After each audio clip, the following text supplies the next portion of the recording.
can be really good too.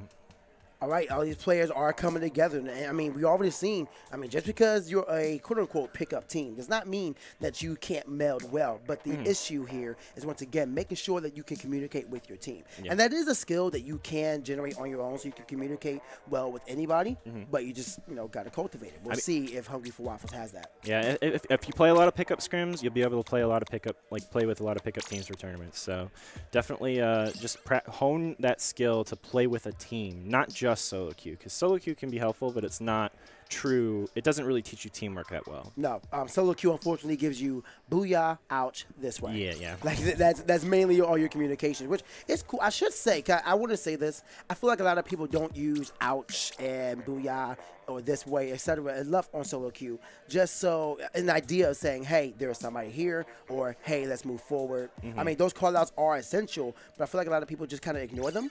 I would say pay attention to them a little bit more and try to use them appropriately. Yeah, it's also kind of hard to kind of interact with that because it's not always like on your screen. So like you might hear it, but you can't, like, it doesn't feel like in the situation to turn and look and figure out what's going on with that. So it's like there's definitely a level of communication you can have there, but the real true teamwork comes from actual comms. Gotta love it. I mean, there are always instances. Well, we'll talk about that later, but right now we're moving on to the next match. I'm sorry, the next match. And the first one will be Rainmaker on Sturgeon Shipyard. This one, Rainmaker, I like Rainmaker on Sturgeon Shipyard. It's a wide stage, and you have many ways of approaching. Yeah, this one's not very usually a high-scoring map. Usually it gets to like the 40s or 50s, and that's kind of like where it stays. And both teams, every once in a while you'll see a breakthrough.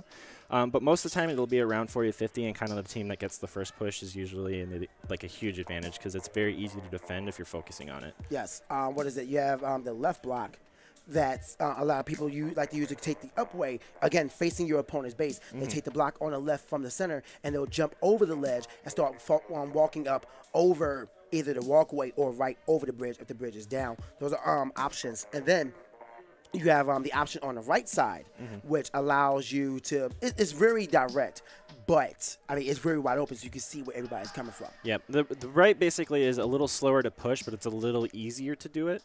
Whereas the left, it's very easy to shut down unless, like, you wipe them completely.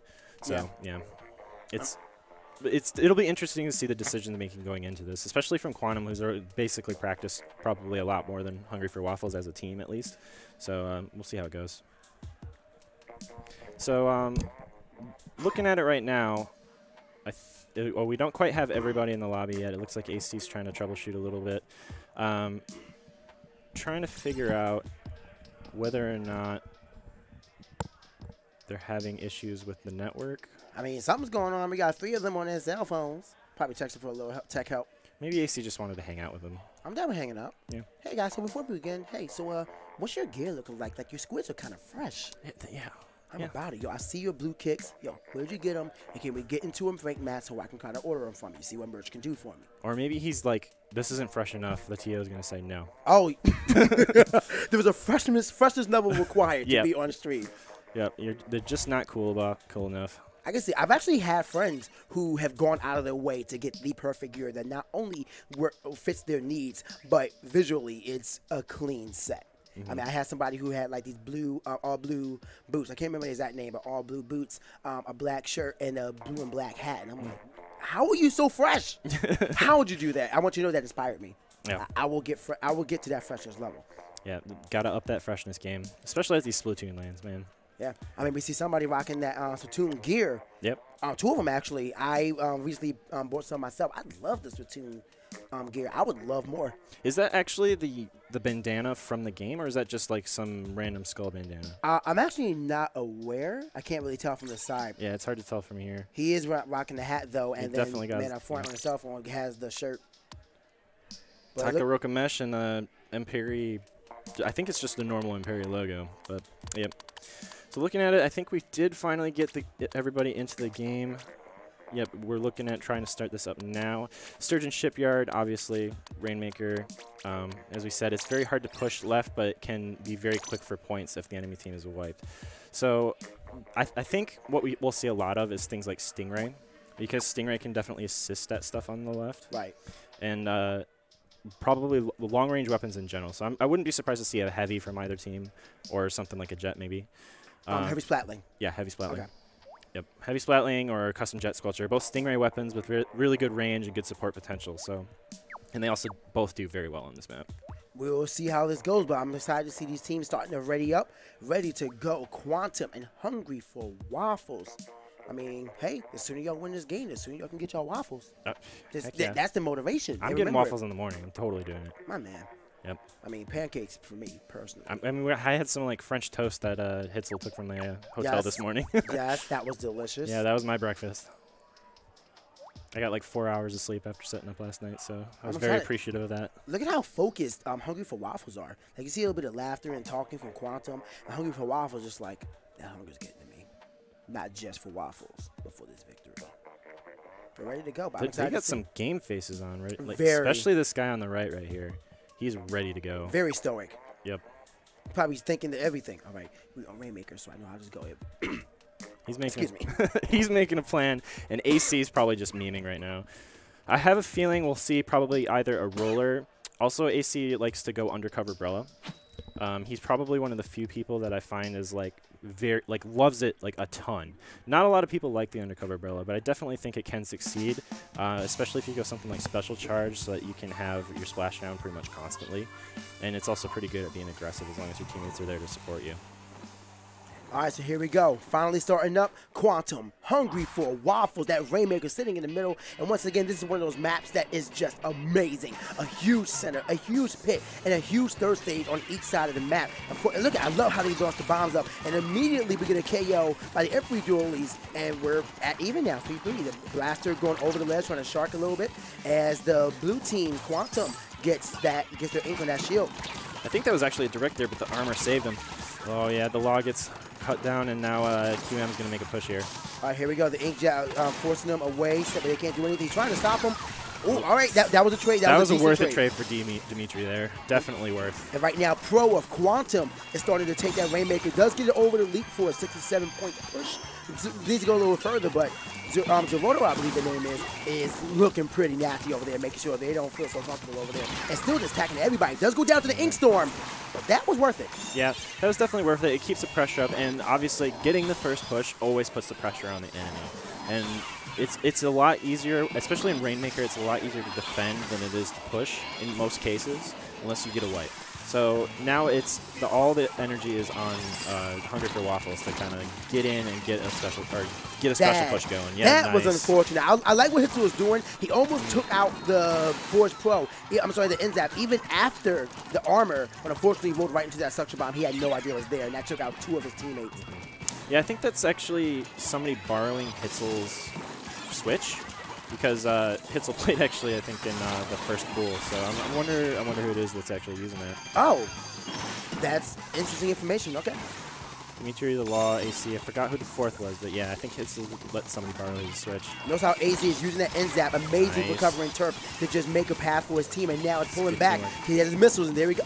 No! Oh! That he popped off too hard. He popped off way too hard. You know what it is? He didn't need his waffles. The missiles went off, and he just kind of went up with it. He's like, oh no, this is wrong. But yeah, that is a whole team wipe for Hungry for Waffles. And now, with a good push, actually, they did take the lead with that one. But still, they now have to grab that Rainmaker and try to make a second push. But with a 5-point lead, they're looking pretty good halfway through this match. Yep. Shout out to Tudos, the king of falling off the map. Everybody loves him. Definitely something. Oh, might be looking good. That's 3 down. That Ink Storm once again assisting in the KO, even though they would have lost the fight otherwise. They really want to go right with this. They make it. Oh, he sneaks right past him, and then nobody's in position to stop that right away. That is unfortunate. AC's there. He's going to be able to stop this, but they got 2 more people to fight up here. 1 point away from that lead as well, 58-57. If they can just grab it and move it just a hit. Look at Zoroto going for it, and he does grab it, and he does take the lead. Oh my gosh. 6 points. Oh, that was just barely enough to get him to the points there. If it was Splat 1, I don't think he would have got it, because I don't think he landed on the ground as he jumped. I think he got the points as he was jumping through the air. It's because that's a change that's happened between Splat 1 and Splat 2, is that like you only gain points in Splat 1 if you're actually touching the ground.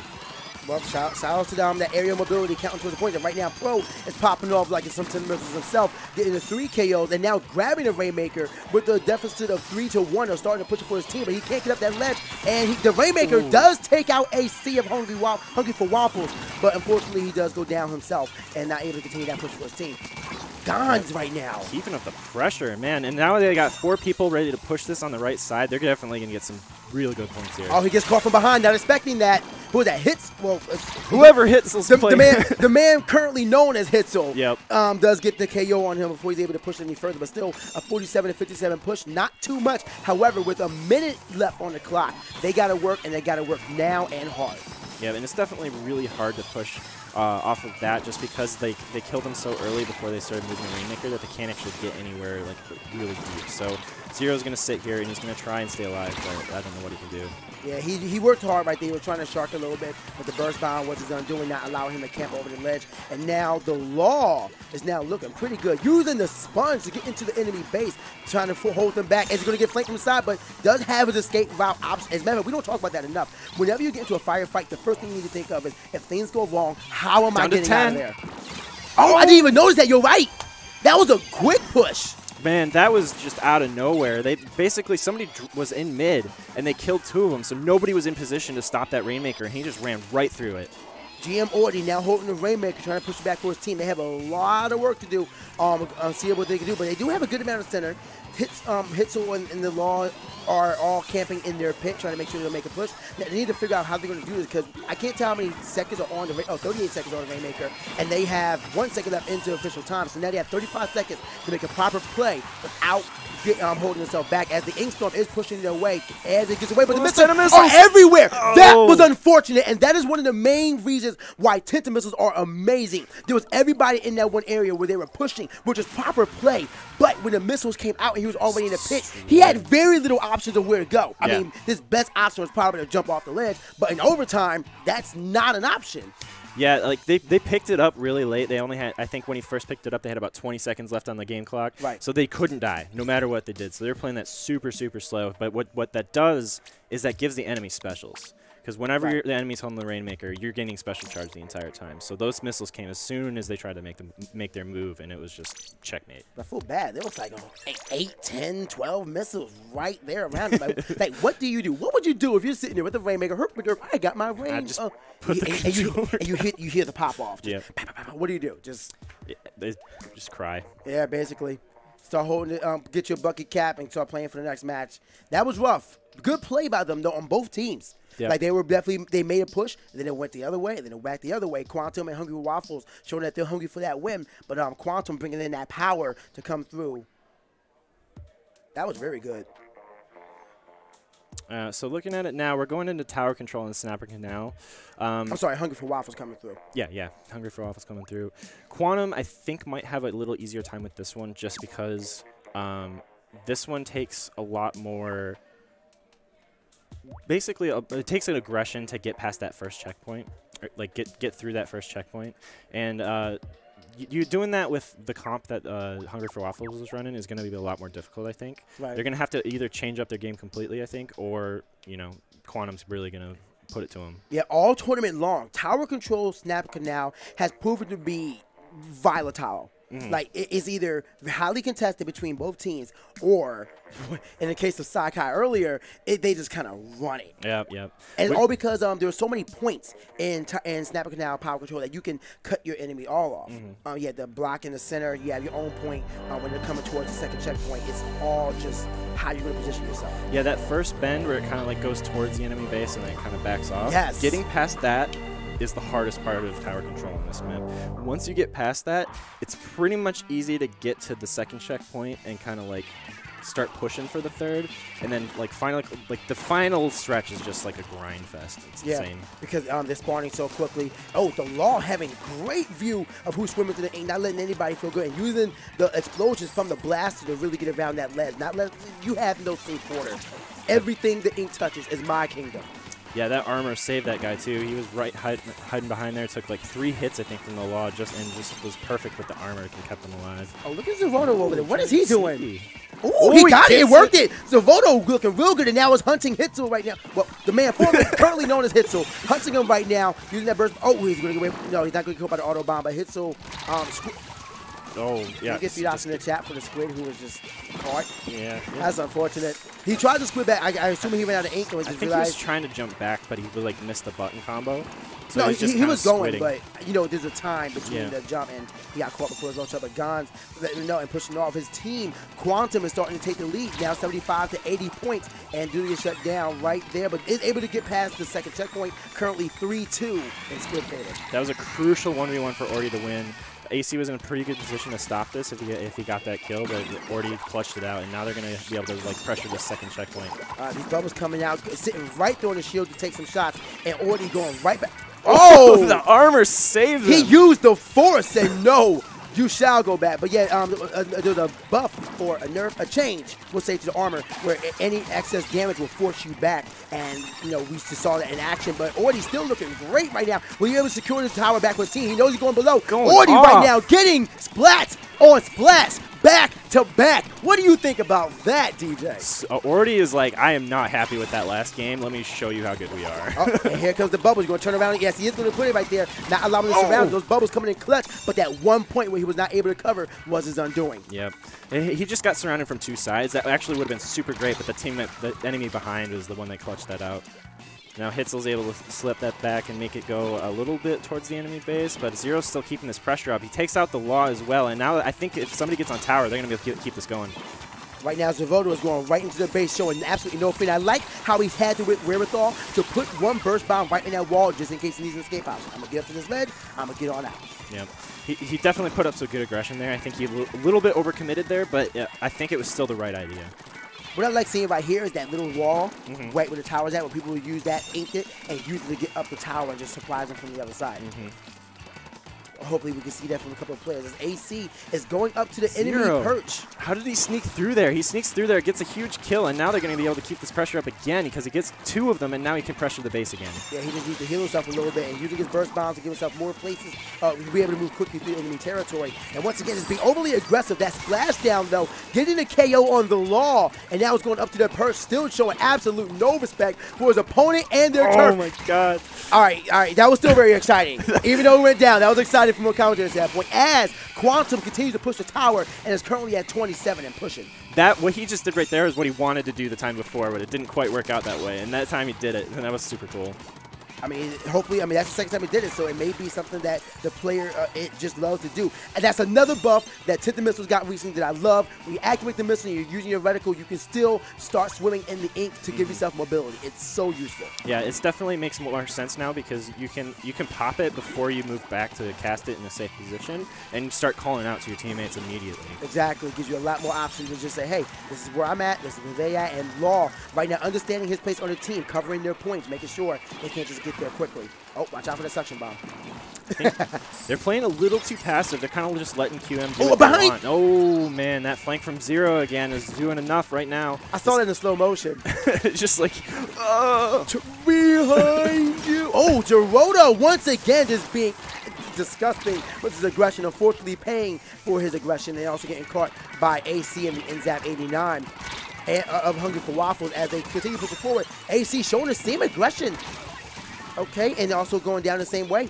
The Hungry4Waffles just seems like they're doing just enough to not lose right now. It doesn't feel like they're trying to like make things happen. They're just kind of reacting to QM. And I really want to see them kind of like take more aggression and take more initiative in this game. Fantastic play by the Force Pull. I'm trying to find the name. Orty. Fantastic play by him as well. Using his range to get away from that sloshing nut as well as continue putting pressure on him. Realizing my weapon outranges his, so I'm going to fall back to a safe range and I'm going to get in with the last hit of my shot.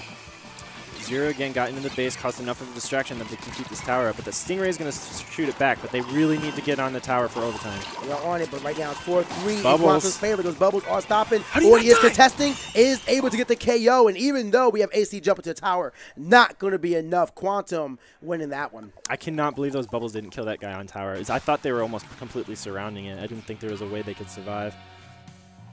Well, I mean, the whole matchup, I mean, it was... I want to say it was even because we saw a lot of the same aggression on each side, but the Splats by quantuM tells a completely different story. 16, 15, 14, 14. Yeah, I mean, quantuM was just able to get in and get in and get in, and it's purely off the back of the fact that Hungry4Waffles was just reacting.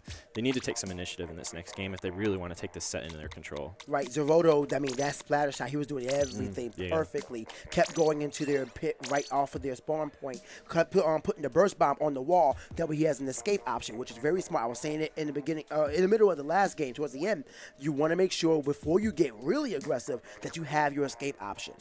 And I mean, he did that perfectly with his burst bomb and was putting on a lot of aggression. I think that was very clutch for quantuM in that match. Yep. I do think that Hungry4Waffles is going to have a little bit easier time with Port Mackerel here because it's a lot easier to kind of play that reactive play style and still be able to like punish and push after off the back of plays that are made. So they probably have a little bit more of a chance here, but also is Clamblitz, which kind of throws everything out of the... Clamblitz? It's kind of like Rainmaker, except a lot more condensed. Everybody is trying to get their KOs on the splats on the enemy team. Make sure they get the power clam, and then once you get it, it's just a mad dash. It's kind of like splat zones, kind of, in a sense that that immediate area, you just want to make sure you have it locked down. So start covering the ledges. You're going to see blasters coming out, especially on Port Mackerel. You're going to see blasters covering all three of the ledges, both the one behind them and the two directly on the sides of the goal. You're going to be seeing possibly a Stingray because that immediate area once again gets shut down. Earlier, I saw the Luna Blaster coming out with the baller, and as soon as the goal was popped, you know that when that sound goes off, it's emergency stop the push mode. He activated his baller, went right under the goal, and just activated it. Yeah, that was doing. I think I watched that same exact game because there was a Luna. I think it was. He was labeled as 4 bursty for that game. Yes. Yep. And he was doing a really good job of just keeping up that pressure. Like he would go in, he would throw the ball in, or throw the Clamblitz or the power clam in, and then he would immediately baller and try to keep the pressure up as his team started rushing him. Really good play. Look at all these. 4 more just spawned. Yo, I wonder which one of them has a pearl. One of them has to have one, right? Yeah, I'm sure. But I do like the .52 Gal coming out from Pro. That is a Stingray. Killer Whale 2.0, some may want to say. I know I do. Definitely after the buck is the seed, it is one of the better specials in this entire game. Strangely enough, we don't see bubbles coming out of Hungry4Waffles. Bubbles are actually super useful in Clamblitz because they are very good at like just guaranteeing that you're going to be able to throw the power clam in, even though they know where you're coming from. Ooh, Zero. We're spectating AC, the splat roller, but you got to remember, when you have that clam, everybody knows where you're at. And he is not letting anybody grab that. Zeroto defending, but also getting attacked. Unfortunately, he could not protect the ball from not being deployed, and now we have Dimitri making a bad. Is he going to be able to grab it? No, he is not, as both power clams for both quantuM and Hungry4Waffles goes down. Yeah, that'll put this back in a neutral situation. QM has a little bit more map control, so they can kind of put the pressure on, but this is definitely a good opportunity for Hungry4Waffles to kind of get back into the map. The man currently known as Hitsu is using the heavy splat lane to try and put a lot of pressure out there, and I believe that heavy splat lane does have the stinger, correct? Yeah, it does have the Stingray for this version of it. Yeah, I can see it in the corner. Yeah, it doesn't do super great when Zero comes and just basically melts you. You can see them making a power clam. I'm actually kind of curious the fact they did that, because even though you get with one power clam, okay, Zeroto, for one power clam, you get a lot more points for one throw. They had 9 clams with an equal 27 points, so interesting to see they opted for the power clam. Yeah, the power clam just comes so much faster that it's usually almost always worth it to just go for the power clam. Just notice we are at 15 points. Unfortunately, wait, no, Zeroto is still fighting. Can he get one in? Not able to. He does get one more in to extend a point, but unfortunately with no one else near there, they're not going to be able to extend the lead. But still, for their first push, getting down to 12 points, albeit with a 44-point penalty, that is solid. This is a winnable push for sure. This is quantuM's game to lose at this point. So what they really need to do is stock up on clams. Don't get to the power clam so that you limit the amount of clams on the map for the enemy team. So even if you do wipe, they can't get enough to get down to 12 on you. Wait, are you saying that power clams won't spawn as much if you have a power clam? Power clams excuse me, clams won't spawn if you have a power clam. No. So there's a fixed amount of the little clams on the map. Right. Like it won't spawn anymore if it's over this number. And power clams don't count towards that. So what you want is to grab like 9 clams, leave it there, so that they can't grab those 9 clams to make power clams for themselves. So they can't score on you. I was not aware, and while we were discussing that, which is very, very vital information, so I hope you guys remember that as well. We had a push from Hungry4Waffles, knocking it down. Hungry4Waffles knocking it down to 39 points, currently with a 30-point penalty, thanks to losing it. But still, they are not out of this yet. Yeah, that definitely put them right back in the running here. Gonz is going to go down, and looks like Hungry4Waffles is finally going to be able to push back out. AC is right under Orty, though. Not going to be able to clean him up, but now he's going to be able to put the pressure on. Yeah, you see him right now. That Stingray is coming down. And I think we have going for each other. Crossing Stingray. Unfortunately, focus caught up by AC, but AC immediately knocked out by Zavoto. 2 power clams for quantuM are sitting in the back, and now they are separating. This is beautiful. This is how you do it. This is like a split blitz. Yep. The best way to do this is have these 2 people pull the attention to one side of the map, let somebody get through under the power clam or under the basket, and then have those power clams jump to that person. You get free points pretty much if you do that every time. That sounds like a quality plan. Zavoto, what are you doing? AC. He threw I'm actually very shocked that he survived that one. Look at the power clam, was not able to make it, but already coming through there with the bubbles, grabbing the power clam. Zavoto holding on, activating his inkjet. They are there. He was the only one alive though, and was not able to get a power clam in. I think they're like 5 or 6 clams away, and they could have won that game right there. They just needed to survive just a little bit longer. If you would have, I feel like he should have backed up into the alley on the left side and tried to worm his way around, so that way he could have got, at least get a little bit more KO for our team to recover. Yeah, AC was going for that. Wow, double KO with the Stingray. Yeah, that puts that at a 2v1 situation. They need to get some map control and see if they can get that power clam. They're able to get it in time. Is he going to get it in? Look at all the ores right there. We have missiles right there from the law. Let's see if that was actually opting to give his time a little bit safe, trying to roll away with his dueling abilities, but unfortunately not able to do so. But his team is not able. They're nowhere near, so that's going to be the end of their push. Yeah, the law made all the right decisions there. I think he didn't have the support he needed because his teammates died a little too early for that situation. Did he activate Stingray? He did? Yeah, he activated a little early and then got painted under his feet and he couldn't run away. That's unfortunate, but it is able to stop their power clam from coming down.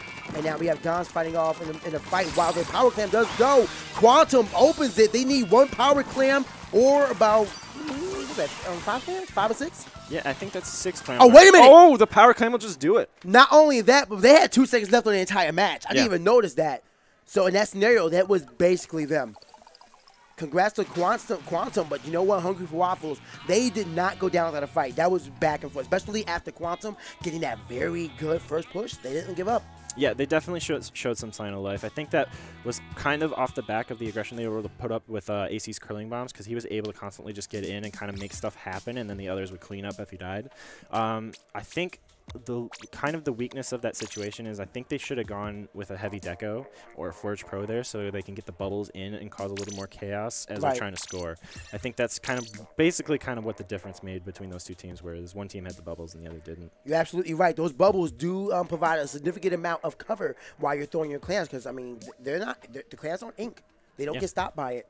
It's not a bomb. You just throw them. They go right through, go to the base. So as long as you got your aim, that really is proper cover. And you can continue shooting it and try to explode it around the immediate area to catch anybody trying to take you out. Yep. Yeah. If anybody even tries to make a play on you, you just throw a bomb at the bubbles and then bam. Free map control. This next one is going to be interesting. Splat zones on Humpback Pump Track, one of the modes in this game, the combination I should say, that is very volatile, because you're also the main point of this mode is going to be played from 2 areas. The perches on, again, playing from your point on the left side, and the walls in the middle right near the splat zones. Yeah. Those walls, people will be camping behind them and throwing ink over them, keeping themselves safe while also applying pressure and ink on the splat zones. But when everybody is hiding behind that wall, they're also setting duck for anybody to be flanking them with a blaster or a roller or a brush, etc. Yeah, if we see any long-range weapons here, which it doesn't seem like either of these teams play something like majorly long-range, so I've seen pros, but nothing like... maybe we'll see that heavy again. Yes. If we see that heavy again, I'm definitely going to expect them to try and get to the top right and kind of push into their spawn as they're kind of making that happen to give pressure from the right, like to surround them on the left. What you want to do is you kind of want to funnel people into their left bump here and just kind of basically use specials to kind of wipe them. Well, we don't have any bubbles coming out from, I believe that's Hungry4Waffles in the orange. However, quantuM does have the force flow for bubbles as they take control, as Hungry4Waffles take control. I'm sorry, it looks like Waffles is green, or greenish blue, green. Nope, there we go. Hungry4Waffles is orange. We just got the kills updated. All right, so quantuM is in control at the moment. Yep. All right, so we have the custom splatter. Is that the custom splatter junior? No, it is the splatter shot junior that's coming with burst bomb and I believe armor to allow themselves. Which the splatter shot junior covers up a lot of turf easily. A baller running through there, not being able to be shot down. Doesn't quite pop that, but he's gets the cleanup with the slosh, and now it's going to be easy control for quantuM. No. Yes, for quantuM. No, that's Waffles. Waffles is green. Because Dimitri in the law. You're right. Yep. You're right. That's true. The top left's not correct. Yes, quantuM is orange. quantuM is orange. All right, we're running off of that. We Okay. apologize, guys. So going back to quantuM. See, this is why it's good to have your team abbreviation in your name. Yeah. We got to go by that from now on. But yes, so right now we have the law trying to force with something, trying to get to that ledge, which is really good for anybody trying to cover the point. But this is the situation where they have the zone, and now they're playing Splat zones too, forcing it into their opponent's turn. Fake Hitzel going in with the baller that's going to secure the zone. This is going to secure the zone for Hungry4Waffles, but I don't know that they can keep that pressure up because QM's not dying. They're just kind of painting back. Yeah, AC gets a nice kill, though. Very good. Rollers right now, again, when you hide behind that wall, you are a target. I mean, you're very safe from a direct shot, but anybody who opts to flank, they will hurt you. Yep, AC's going to be looking to flank right now. He's going to use those curling bombs to kind of get behind them. All right. Oh, the AC not seeing that splat bomb behind him. I like how Ori just knows that this is where he was splatted at. Yep. I did that ink, okay? But all right, so right now Hungry4Waffles is trying to cover the turf while they have control. quantum's got control right now. quantuM has control. About to lose it, though. And there it is. You're right. That ink storm coming through. Look at it. Beautiful. 3 down. Zero's the only one alive. He's right in the middle. If Hungry4Waffles is able to kind of put some pressure on, they might be able to start a real setup here. All right, you see Zeroto. Nice kill from AC on the left. That's going to pressure the rest of them into spawn. It's all Zero yeah, here on the right. AC is putting pressure in their zone. The curling bomb and the splash down, letting you know, this is all mine. This is Splat zones too. Playing it in your opponent's base, not allowing them to get to the zone. And the thing is, like, quantuM, I believe, is playing from behind. They need to get back to that zone. They got like one last chance to kind of get this zone and that bomb rush is clutch. Yep, perfect bomb rush, able to secure the zone. At Look least at that. refresh the penalty. They're going to keep going. It's 2v2 though, so they still kill. Oh, all right. So good cleanup for quantuM right Absolutely showing no respect to the bubbles right there. Yep. Using his bombs, shutting them all down, and then continues to slosh immediately when the bomb rush ends. While AC is once again in their base, just doing his curling bomb thing. Looking for that flank pressure. He did get called out, and he was tagged the whole time, so he wasn't able to really get anything accomplished there. Trying to stop it. We saw Zeroto moving wildly from before, so at this point, we should not be surprised about the play that we're seeing from him as they get a wipe. Full wipe, and it means quantum's ready to fully set up here. This is going to be really interesting, but at the same time, they didn't push enough into the enemy zone. Hitsu now holding up the right platform while Zeroto is chasing after him, choosing to actually pull back and go to the center, along with Hitsu, who has his ball activated and is able to neutralize the zone. Can they take it, though? Not quite getting the penalty. That penalty is going to go away for Hungry4Waffles, and now they're going to get really dangerously close to getting the lead here. Hungry4Waffles absolutely needs this. With a minute left on the clock, if they can just put, and now they're popping armors, you're going to keep them safe a little bit more while they wait for this to stack up. I love how Pro was using this Splatter Shot Junior, saying, listen, I know what's going on. I am the one to cover the zone, and I'm using my ink armor to defend you guys when necessary. As they lose control, and now quantuM is in control, letting their count running down. It actually may be it unless they're able to make some miraculous push, which I don't think is going to be. Dimitri trying on the right perch. However, this is going to go in quantum's favor. Yeah, they did get that kill in the zone, but it wasn't enough to paint it, so that gives it to quantuM. That was a much closer game. I was fully expecting a Game 5 there based on that last hold. Yes, definitely. I was expecting quantuM to kind of go down, but I was expecting to go down, but they rallied toward the end. They knocked their penalty off, and they got the push that they needed. quantuM letting them know, we are here, but Hungry